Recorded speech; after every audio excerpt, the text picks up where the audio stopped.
ইরানের ইতিহাসে স্মরণকালের সবচেয়ে ভয়াবহ অভিযানের হুঁশিয়ারি দিয়ে গেল শনিবার তেহরানের ৩০টির বেশি জ্বালানি স্থাপনা লক্ষ্য করে ভয়ঙ্কর এক সিরিজ হামলা চালায় তেল আবিব ওয়াশিংটন।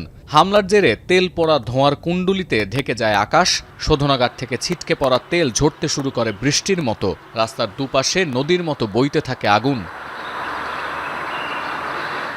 তবে এমন ভয়াবহ হামলার পর চাঞ্চল্যকর এক তথ্য হাজির করেছে জনপ্রিয় মার্কিন নিউজ ওয়েবসাইট এক্সিওস। তাদের একটি প্রতিবেদনে দাবি করা হচ্ছে ইরানের জ্বালানি স্থাপনায় হামলায় সম্মতি ছিল না মার্কিন সেনা কর্মকর্তাদের। ইসরায়েলি শীর্ষ কর্মকর্তার সূত্রের বরাতে এক্সিওস আরও জানিয়েছে, অক্ষশক্তিগুলোকে অর্থ সহায়তা দিতে জ্বালানি থেকে প্রাপ্ত অর্থ ব্যয় করে ইরান, যা বন্ধ করাই ছিল এই অভিযানের মুখ্য উদ্দেশ্য। কিন্তু জবাবে ওয়াশিংটন বলেছিল এই অভিযান চালানো খুব একটা বুদ্ধিদীপ্ত সিদ্ধান্ত হবে না, সাথে জানিয়েছিল একটি অদ্ভুত প্রতিক্রিয়াও। এক্সিওস জানিয়েছে এই হামলার মধ্য দিয়ে ইসরায়েলের বেসামরিক স্থাপনায় হামলার জবাব দিতে চেয়েছিল তেল আবিব।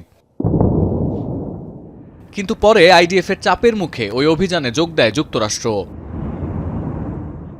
এখানেই শেষ নয়, ট্রাম্পের ঘনিষ্ঠ এক উপদেষ্টার বরাতে এক্সিওস আরও দাবি করেছে এই অভিযানের পরিকল্পনা একেবারেই ভালো লাগেনি মার্কিন প্রেসিডেন্টের। ট্রাম্পের ধারণা ছিল এই অভিযানে বিপুল পরিমাণ তেল নষ্ট হবে, যার প্রভাব পড়বে জ্বালানির বাজারে। যদিও পরে এই হামলার বিষয়ে নেতিবাচক কোনো মন্তব্য করেনি হোয়াইট হাউস, বরং ট্রাম্প নিজেই বলেছেন ইরানের তেল সম্পদের উপর নজর আছে ওয়াশিংটনের।